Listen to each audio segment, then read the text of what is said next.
Morning, peeps. It's Roy from A Geek's Adventures. Woo! Greetings from Studio Alpha in the basement of a townhome in the Clintonville section of Columbus, Ohio. So, Wednesday. Waited a couple days. Guess what? It's time for review Thor Ragnarok. Woo! And hey, spoiler shield, okay? For those of you who want to avoid spoilers, go see the movie. It's a lot of fun. It's insane. It's a lot funnier than I had expected. Lots of great Marvel superhero awesomeness. Okay, are we good? Are we good? Are we done? Is this safe? Can I start talking about how Thor is actually an Asgardian god? All right, cool, yay. Okay, so we are in the third installment of the Thor films, and in the first two, I mean, they weren't horrible, but compared to the other Marvel Cinematic films, kind of quirky, kind of twitchy. So I think all of us are kind of wondering, what the heck is this one going to be like, especially after the initial trailers and going, okay, the cool part is you guys got really good musical taste, but past that, so what happened? We got the surprisingly hysterical buddy comedy, that went in all sorts of crazy directions. That's magnificent. In a nutshell, so what has Thor been up to since he kind of went, shh, I must find out what's going on with these Infinity Stones at the end of Age of Ultron. All sorts of craziness. Let's see. Captured by Surtur, trying to find the stones. Escapes Surtur and kicks some serious butt. Surtur, by the way, is the giant flame demon from Norse mythology. Goes back to Asgard and figures out, I wonder what you've been up to, Dad. And quickly, none of this, waiting about 80 minutes of plot development to go, you're not Odin, you're actually my brother Loki.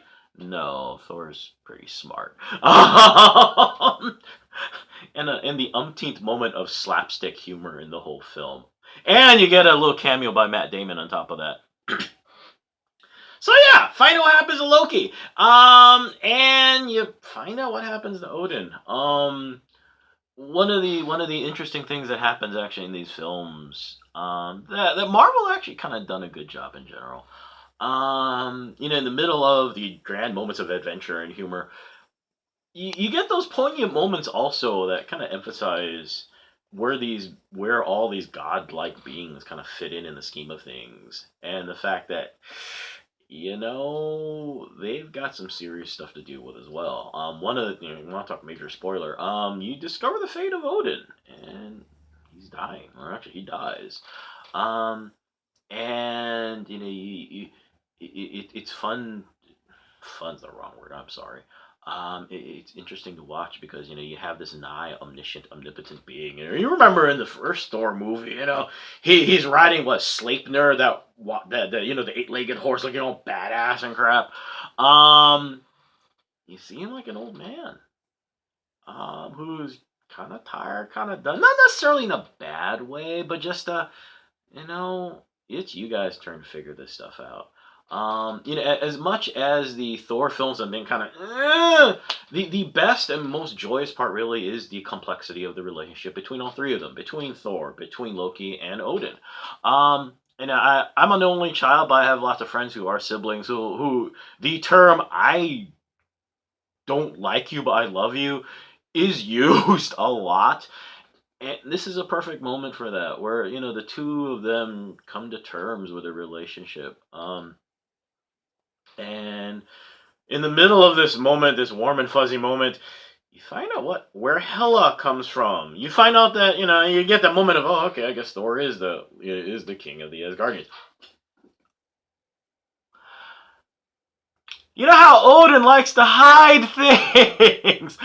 Turns out Thor is not the first child. Hela is.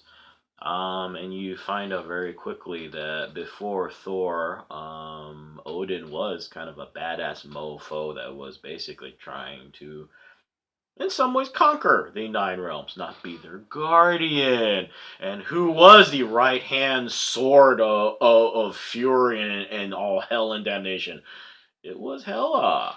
Um, as the eons passed, apparently Odin got a little soft, and Hela got kicked out. So now that Odin's gone, Hela wants her crap back.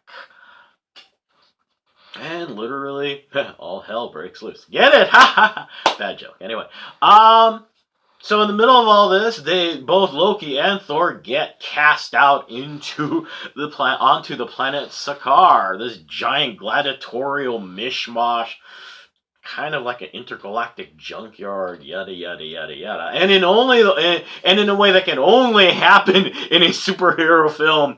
Also, on this when Hela got her butt kicked out of the Nine Realms into whatever purgatory she was sent to, Odin used the Valkyries, and I think if you know more Norse mythology, I think you're probably wondering actually, so what did happen to the Valkyries? Because they're kind of a big thing. They got their butts whooped by Hela, and one of those who survived the whooping is on Sakaar as almost like a bounty hunter of sorts, I guess you could say. And guess who else is there? Of course, in the only way it can happen in comic books, is the Hulk. As you kind of know from the trailer and everything. The other poignant moment actually is. Happens with the Hulk, actually. The Thor is feeling this moment of responsibility where he's like, okay, gotta go back, gotta save the Asgardians, yada, yada, yada, and goes to Hulk and goes, dude, come on, man, it'll be awesome, it'll be cool. Hulk's going, read between the lines, man. I'm happy here. I'm not surrounded by puny humans to hate me. Even you guys hate me. And of course, Thor at one moment he's trying to laugh it off, like no, and in this kind of sweet moment, he realizes I can't lie to you. Well, I need to do what I can to try and get this to work, but that moment where you realize that Hulk's right. It's a proverbial 2,000-pound elephant in the room. It's an umpteen sign of how the story tries to go beyond the fun buddy films moment. Of course, Hulk buys in, Valkyrie buys in, Loki buys in, and they go in and kick some serious butt to try and get back to Asgard and try and stop Hela. Dear Lord, it's insane. The film is fun. The film is a grand adventure. No surprise, the cast is just amazing. Kate Blanchett is channeling the crazy Nazi from Indiana Jones and the Crystal Skulls to great effect. Excuse me, while my tablet, is trying to boot up. Silly tech.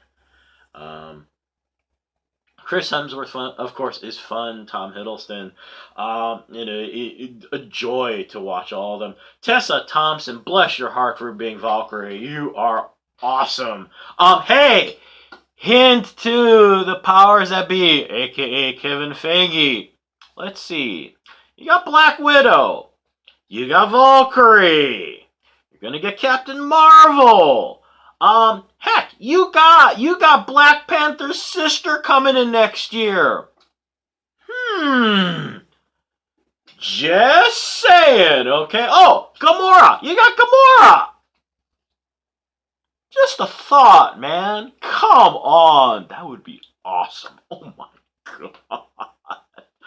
Find a way to fit it in the continuity. It's not like y'all don't have enough money in the budget to make the dang movie, okay? Just saying. So there you go. It is a blast to watch. And don't forget 2 post-credit scenes. The last one, it's okay. The one before that, I think it looks like it's a direct setup to Infinity War. So anyway, there you go. Hey, y'all have a good rest of the week. May the force be with you. May the odds be in your favor. And as always, Peeps, let's be good to each other, right? Take care. Bye!